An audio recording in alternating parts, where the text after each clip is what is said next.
Salut les confinés! Bon, j'ai fait comme beaucoup, hein, j'ai appris à coudre. L'avantage du confinement, c'est on apprend de nouvelles choses. Donc, j'ai fait mon petit masque en tissu. J'ai fait le modèle dit 3 plis.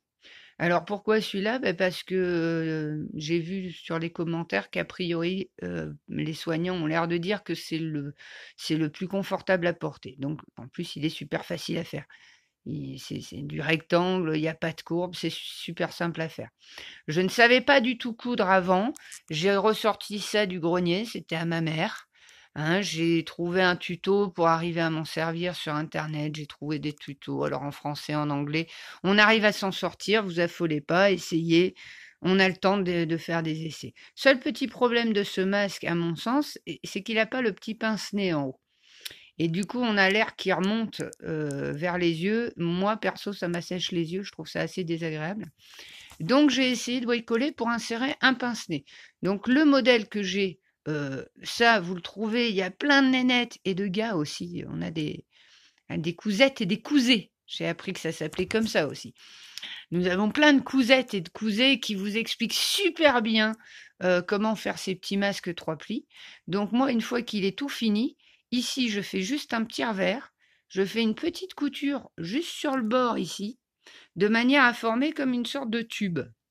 Donc, je vais essayer de coincer le téléphone pour vous montrer ça un peu mieux. Voilà.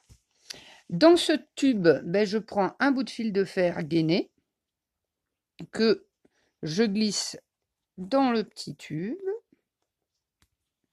Hop. Voilà.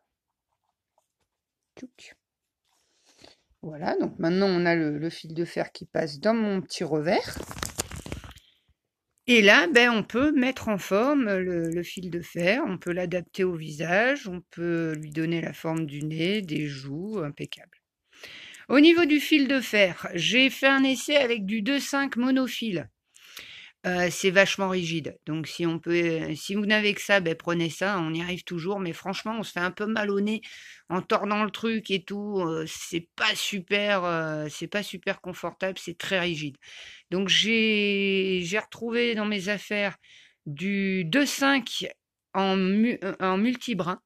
Et là, c'est au niveau souplesse, c'est pas mal, hein. C'est beaucoup plus souple, on arrive à l'adapter, ça tient bien quand même, ça bouge pas. Donc, ben voilà, moi je suis partie sur du 2,5 multibrin. Sinon, je pense qu'avec du 1,5 monobrin, ça doit le faire. Et sinon, avec des bêtes fils de fer de jardinage, essayez. Vous voyez à la main si vous arrivez à le tordre facilement d'abord ou pas, hein, et puis vous faites un essai. Ce petit fil de fer que j'ai mis dedans, je compte l'enlever à chaque lavage pour éviter que le métal s'oxyde et que ça me pourrisse le masque. Voilà, et puis je sais pas bien si la gaine en elle-même résisterait à un lavage, quoi. Donc le but du jeu, ça va être d'enlever le petit fil de fer à chaque fois que je veux laver le masque. Voilà, mais bon, ça se met et ça s'enlève assez facilement, hein. Il se sort très très facilement et il se remet facilement. Voilà, voilà. Ben, écoutez, bonne couture, bon bricolage, confinez-vous bien, prenez soin de vous, prenez soin des autres, puis bon courage.